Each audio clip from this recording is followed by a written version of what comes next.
Luxuriant curls framed my tutor's handsome face. His dark eyes were guileless, with the transparency of a child's. All the movements of his slight body were marked by restless deliberation.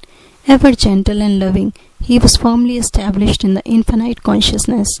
Many of our happy hours together were spent in deep Kriya meditation.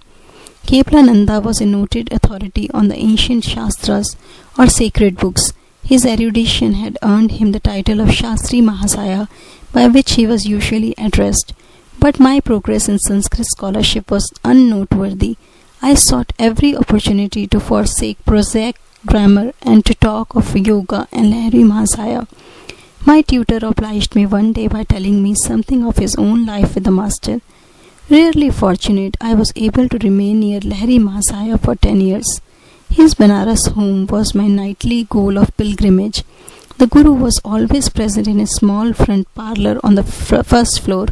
As he sat in lotus posture on a backless wooden seat, his disciples garlanded him in a semicircle.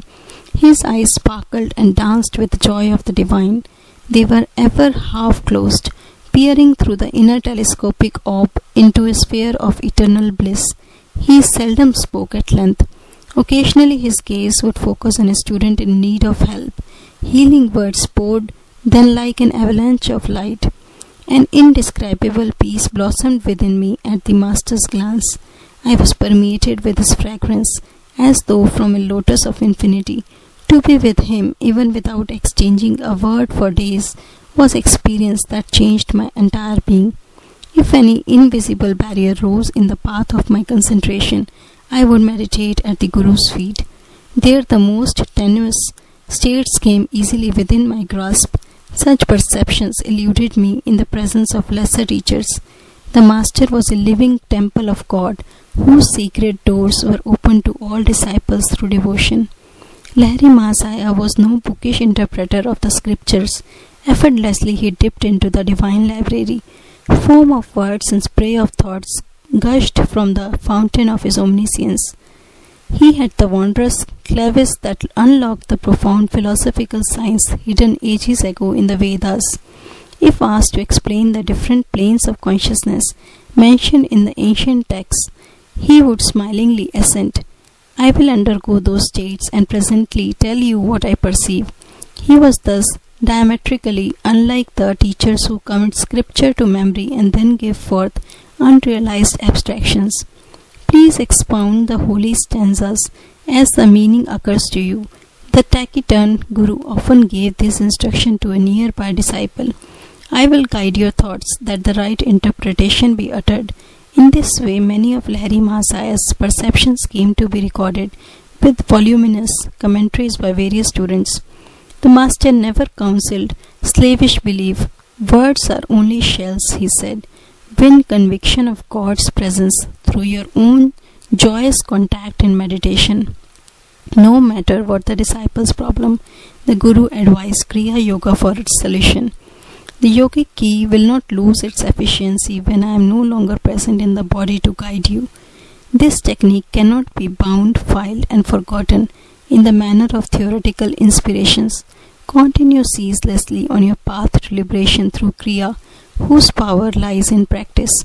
I myself consider Kriya the most effective device of salvation through self-effort ever to be evolved on man's search for the infinite.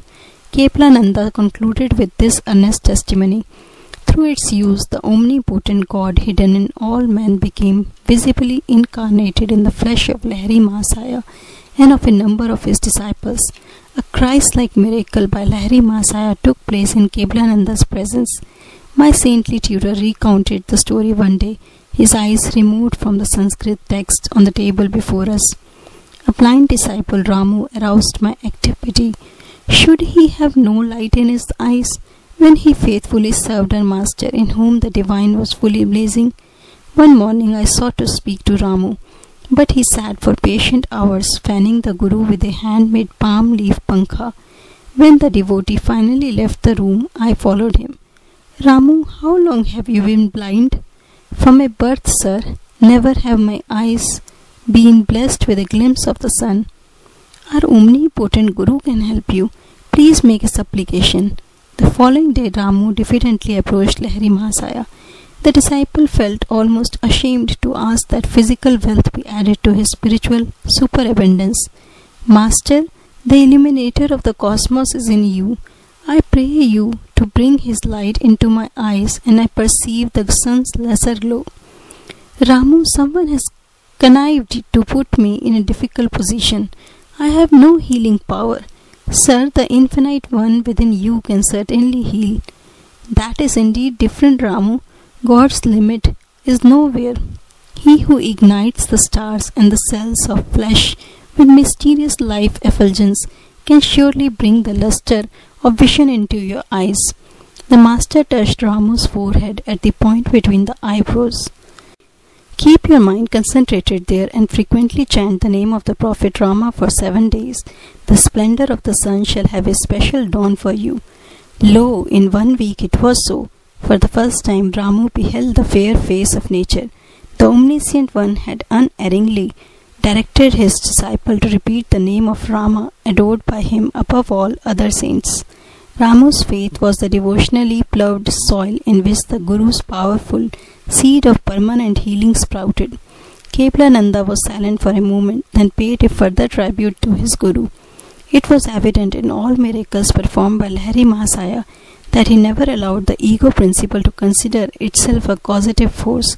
By the perfection of his surrender to the prime healing power, the Master enabled it to flow freely through him. The numerous bodies that were spectacularly healed through Lahiri Mahasaya eventually had to feed the flames of cremation, but the silent spiritual awakenings he effected, the Christ-like disciples he fashioned, are his imperishable miracles. I never became a Sanskrit scholar. Keblananda taught me a diviner syntax.